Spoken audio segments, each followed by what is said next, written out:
Hi viewers, welcome to one year Telugu. ఈ మధ్యకాలంలో cold syrup తాగడం వల్ల మధ్యప్రదేశ్, రాజస్థాన్లో కొంతమంది పిల్లలు చనిపోయినట్లయితే వార్తలు వస్తున్నాయి. అయితే చాలామంది తల్లిదండ్రులు పిల్లలకు దగ్గు రాగానే వెంటనే మెడికల్ షాప్లోకి వెళ్ళి అయితే కాఫ్ సిరప్ చేస్తుంటారు. అయితే వైద్యుల సూచన లేకుండా కాఫ్ సిరప్ వాడొద్దని చెప్పేసి కూడా వైద్యులు చెప్తున్నారు. అయితే ఈ కాఫ్ సిరప్ ఎలా వాడాలి, పిల్లలకు ఏ సిచ్యువేషన్లో సిరప్ వాడాలో మనతో వివరించేందుకు ప్రముఖ వైద్యులు మనతో ఉన్నారు. ప్రముఖ వైద్యురాలు లాస్య సాయి సింధు గారు మనతో ఉన్నారు. సో పిల్లలకు ఎలా ఎప్పుడు దగ్గు మందు వాడాలి, డాక్టర్ ప్రిస్క్రిప్షన్ ఉండాలి లేదా ఆమె తెలుసుకుందాం.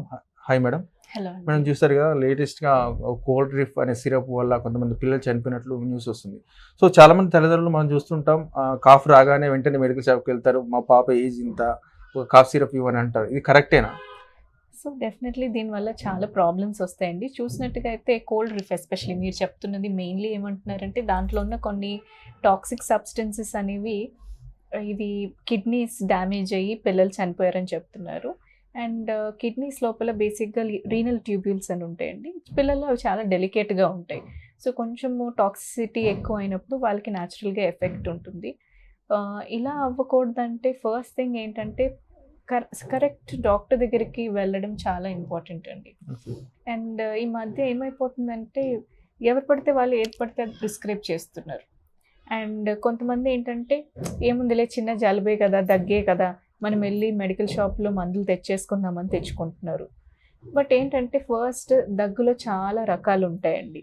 ఉట్టి దగ్గు అనగానే అది కంపల్సరీ ఇన్ఫెక్షన్ అని కాదు, దగ్గు అన్నది చాలా డేంజరస్ అని కాదండి.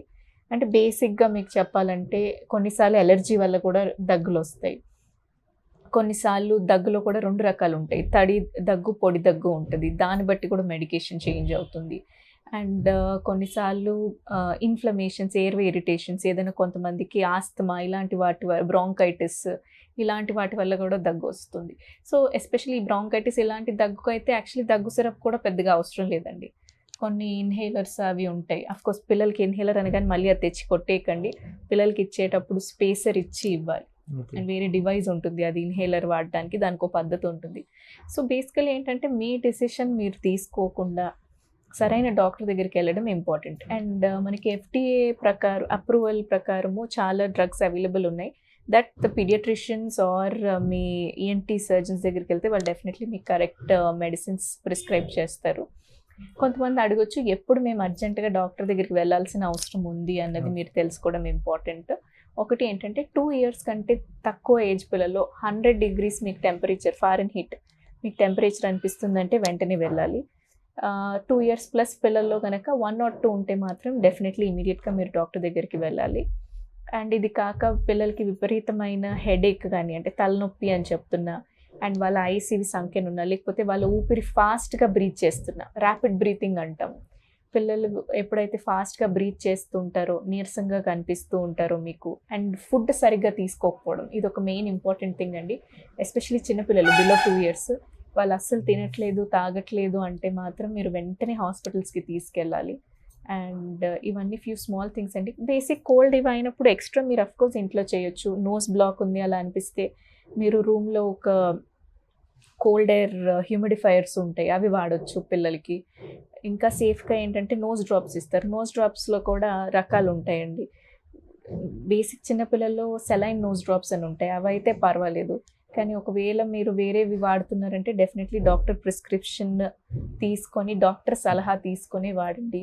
డెఫినెట్లీ అందరికీ చిన్నపిల్లల లైఫ్ చాలా ప్రెషియస్, పెద్దవాళ్ళు కూడా. బట్ చిన్నపిల్లల్ని కొంచెం మనం ఎక్స్ట్రా కేర్ఫుల్గా చూసుకోవాలి. మీరు సొంత డెసిషన్ తీసుకోకండి. అండ్ మీరు ఏ పోర్షన్ వాడుతున్నారు అంటే ఇప్పుడు ML అనేది పిల్లల్లో మీరు డిసైడ్ అవ్వకండి. ర్యాండమ్గా ప్రతి పిల్లోడికి ఒక మెడికేషనే ఉండదు. ఎందుకంటే ఈ చిన్న ML డిఫరెన్స్లో కూడా పిల్లలకి చాలా పెద్ద ఎఫెక్ట్ ఉంటుందండి. కాబట్టి డాక్టర్ మీకు ఎంత ML ప్రిస్క్రైబ్ చేస్తే అంత ML వాడండి. మీరు 1 year క్రితం తీసుకున్న ప్రిస్క్రిప్షన్ పైన ఇవాళ తీసుకోకండి. మీ అబ్బాయో మా అమ్మాయిదో వెయిట్ పెరుగుతుంది, వాళ్ళ ఏజ్ పెరుగుతుంది. ఓకే, సో ఒకే ప్రిస్క్రిప్షన్ పట్టుకొని ఏళ్ళ తరబడి కూడా మెడిసిన్ తప్పకుండా మీరు వాడకూడదు. మేడం, చిన్నపిల్లలు ప్రముఖంగా ఈ మధ్యకాలంలో యాంటీబయాటిక్ ఎక్కువ వాడుతున్నారు. సో వీటి యూసేజ్ ఏంటి? ఎక్కువ వాడడం వల్ల ఇబ్బందేనా?